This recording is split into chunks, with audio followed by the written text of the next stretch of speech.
औज़ुबिल्लाहिमिनश्शैतानिर्रजीम बिस्मिल्लाहिर्रहमानिर्रहीम अल्लाहुम्मा सल्लि अला मुहम्मद सय्यदिल अंबिया वल मुरसलीन।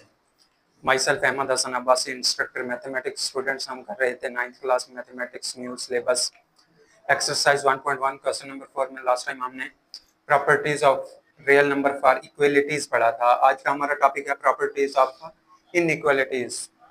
तो क्वेश्चन नंबर 5 पार्ट नंबर 1 है, वहां पर लिखा हुआ है -3 is less than -1, it implies that 0 is less then 2।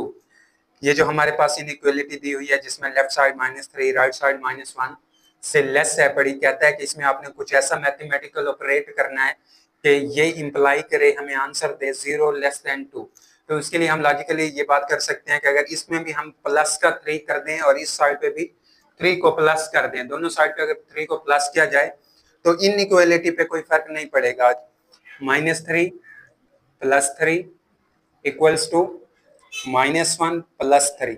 अगर इनको सॉल्व किया जाए तो आंसर मिलता है 0। लेस देन का सिंबल था, इनइक्वालिटी है तो इज लेस देन 2 में इधर -1 था राइट साइड पे, इसमें 3 को ऐड किया जाए तो आंसर मिलेगा 2। 0 इज लेस देन 2, यानी कि इनइक्वालिटीज में लेफ्ट और राइट साइड पे अगर सेम ऑपरेट किया जाए तो इनइक्वालिटी पे कोई फर्क नहीं पड़ता। पहले भी लेफ्ट हैंड साइड छोटी थी, अब भी लेफ्ट हैंड साइड छोटी है। तो यहाँ पर हमने सिर्फ प्रॉपर्टी का नाम बताना है, तो प्रॉपर्टी का जो नाम यूज हो रहा है यहाँ पर हमने +3 को ऐड किया था, तो एडिटिव प्रॉपर्टी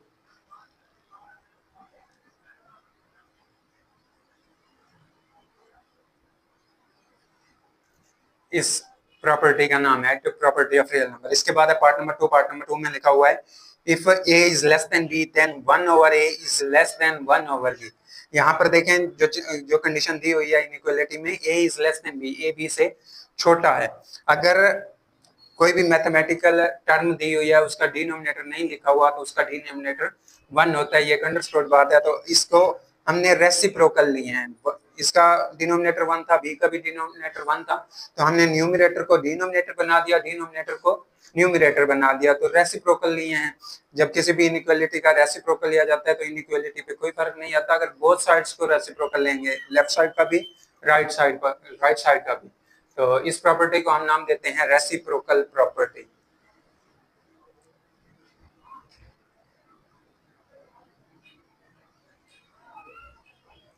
उसके बाद है पार्ट नंबर 3। पार्ट नंबर 3 में लिखा हुआ है if a is less than b then a + c is less than b + c। कि कोई भी नंबर है, आप सपोज कर लें a is less than b, for example 5 is less then 7।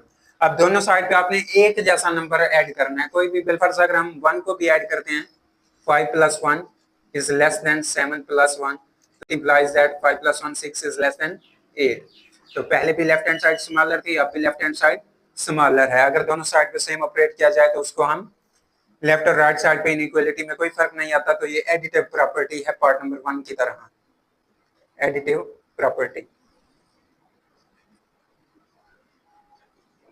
उसके बाद है पार्ट नंबर 4। इसमें कहता है if A C product of A C is less than B C, A और सी का प्रोडक्ट लिया जाए, बी और सी का प्रोडक्ट नहीं लिया जाए तो लेफ्ट साइड उससे छोटी है, एंड सी इज पॉजिटिव। यहाँ पे जो हमने सी दोनों साइड पे मल्टीप्लाई किया है ये पॉजिटिव है, then a is less than b. Question में कहता है कि अगर 2 इज लेस देन 3, दोनों को आप एक जैसे नंबर से मल्टीप्लाई कर दो, लेफ्ट साइड पे भी राइट साइड पे भी हम मल्टीप्लाई करते हैं लेट 5 से, तो राइट साइड को भी 5 से मल्टीप्लाई करेंगे, हमें आंसर मिलेगा 10 इज लेस देन 15। तो यहाँ से ये बात पता चलती है कि पहले भी लेफ्ट हैंड साइड स्मॉलर थी, अब भी लेफ्ट हैंड साइड स्मॉलर है। अगर सेम नंबर इनइक्वालिटी की बोथ साइड्स पे मल्टीप्लाई किया जाए तो इनइक्वालिटी की डायरेक्शन में कोई फर्क नहीं आता। तो यहाँ पर जो हमारी प्रॉपर्टी यूज हुई है इसको हम नाम देंगे मल्टीप्लिकेटिव प्रॉपर्टी। एक जैसा नंबर दोनों साइड पे मल्टीप्लाई किया गया है, मल्टीप्लिकेटिव प्रॉपर्टी। स्टूडेंट्स, इसके बाद है पार्ट नंबर 5। पार्ट नंबर 5 में लिखा हुआ है if A C is less than b and c is negative, c greater than 0 means that c is positive, and in part number 5 c less than 0 means that c is negative. कि अब एक number को हमने negative number से multiply करना है, then a is greater than b. अब यहाँ पर देखें, पहली लेफ्ट साइड स्मॉलर थी, अब यहाँ पर उसने कहा है कि लेफ्ट साइड ग्रेटर है। अब इनइक्वालिटी की डायमेंशन में फर्क आ रहा है, ये फर्क कब आएगा, जब हम माइनस के नंबर से इनइक्वालिटी के बोथ साइड्स को मल्टीप्लाई करें। एग्जांपल के तौर पे हम कर लेते हैं, ये एग्जांपल अगेन उठाते हैं।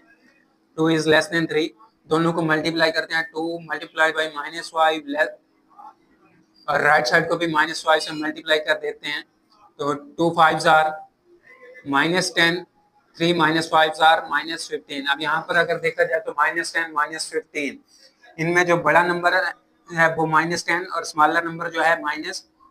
तो पहले इसकी डायमेंशन इस तरह थी, अब चेंज हो गई है। जब नेगेटिव नंबर को इनइक्वालिटी की बोथ साइड्स पे मल्टीप्लाई किया जाता है तो इनइक्वालिटी की सिंबल चेंज हो जाती है।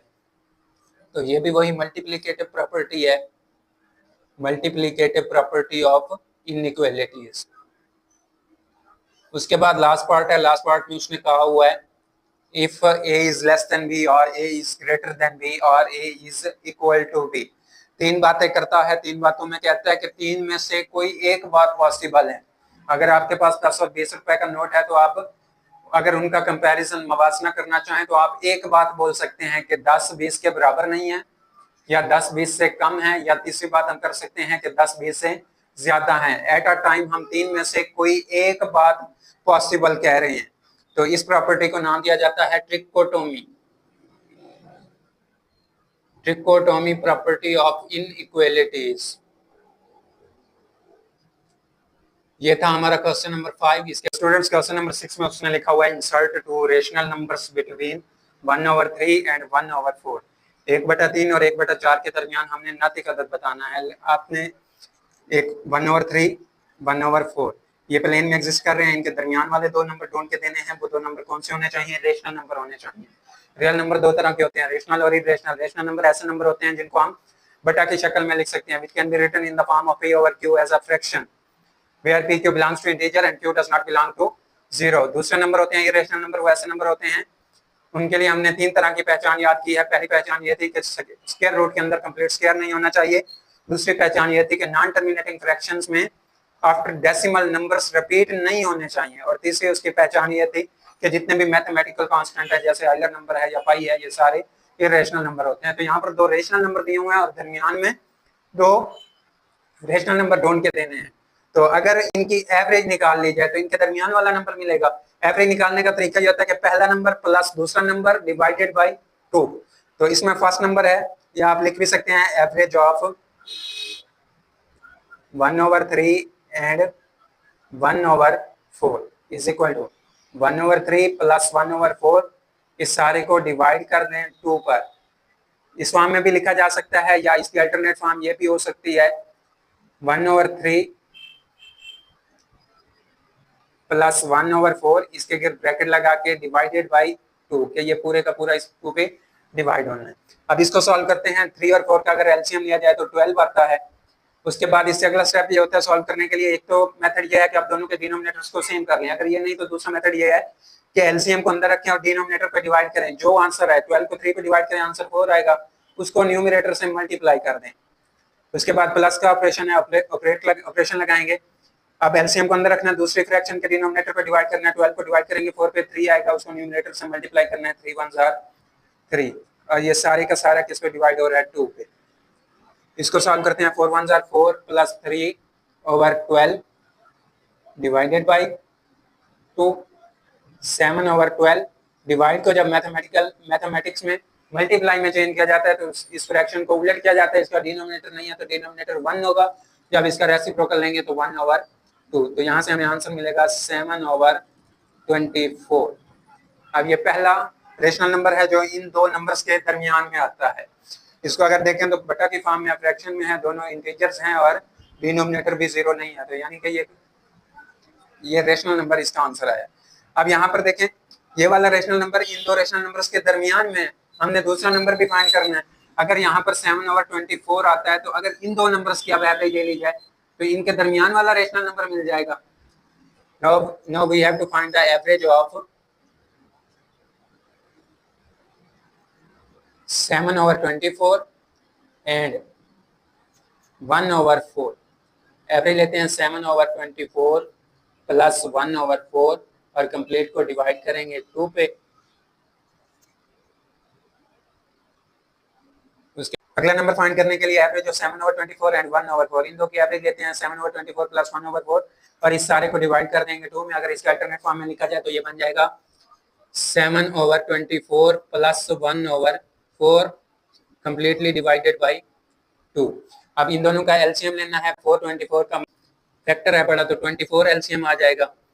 24 को 24 पे डिवाइड करेंगे, आंसर 1 आएगा। 1 को इसके न्यूमरेटर से मल्टीप्लाई करेंगे, प्लस 4 को 24 पे मल्टीप्लाई करेंगे 6 आएगा। 6 मल्टीप्लाई करेंगे न्यूमरेटर 1 से और ये सारा डिवाइड हो रहा है 2 से, डिवाइडेड बाई 2। सिंप्लीफाई करते हैं, 7 प्लस 6/24 डिवाइडेड बाई 2, इसका आंसर मिलेगा 13/24।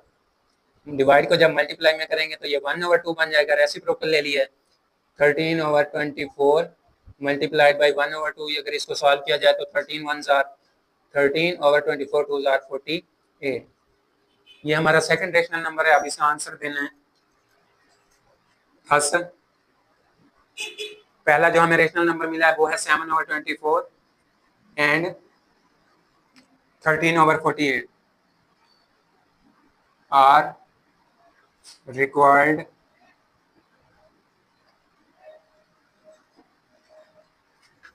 rational numbers between 1/3 and 1/4। जी तो स्टूडेंट्स, इसके बाद क्वेश्चन नंबर 6 का पार्ट नंबर 2 है, insert two rational number between 3/5 and 4/5। 3/5 और 4/5 के दरमियान हमने दो नाते अदद फाइंड करने हैं। तो सबसे पहले इन दो नंबर्स की एवरेज फाइंड कर लेते हैं। इनके दरमियान वाला नंबर मिल जाएगा एवरेज ऑफ 3/5 एंड 4/5। उसका मेथड ये होता है कि दोनों नंबर्स को ऐड करना है, 3/5 प्लस 4/5 और इस सारे को डिवाइड कर देना है 2 पे। ओवर के फॉर्म में भी लिख सकते हैं, फ्रैक्शन के फॉर्म में। इसको सिंप्लीफाई करते हैं तो दोनों का पहले ब्रैकेट को सॉल्व करेंगे।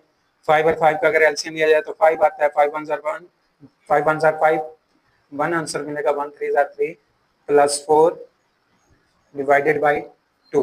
अब इसको सॉल्व आउट करते हैं, 3 प्लस 4 7/5 डिवाइडेड बाई 2। मैथमेटिक्स में जब डिवीजन को मल्टीप्लिकेशन में चेंज किया जाता है तो सेकंड फ्रैक्शन का रेसिप्रोकल लिया जाता है। जब इसका रेसिप्रोकल लेंगे तो इसका डिनोमिनेटर 1 है, पहला 1 ऊपर आ जाएगा 1/2। इसको सॉल्व करने से हमें आंसर मिलेगा 7/10 is the required rational number between 3/5 and 4/5। अब यहाँ पर देखिए, पहला 3/5 4/5, इसके दरमियान में हमने कोई नंबर ढूंढा है, वो है 7/10। अब एक और नंबर भी ढूंढना है जो 3/5 और 4/5 के दरमियान में हो।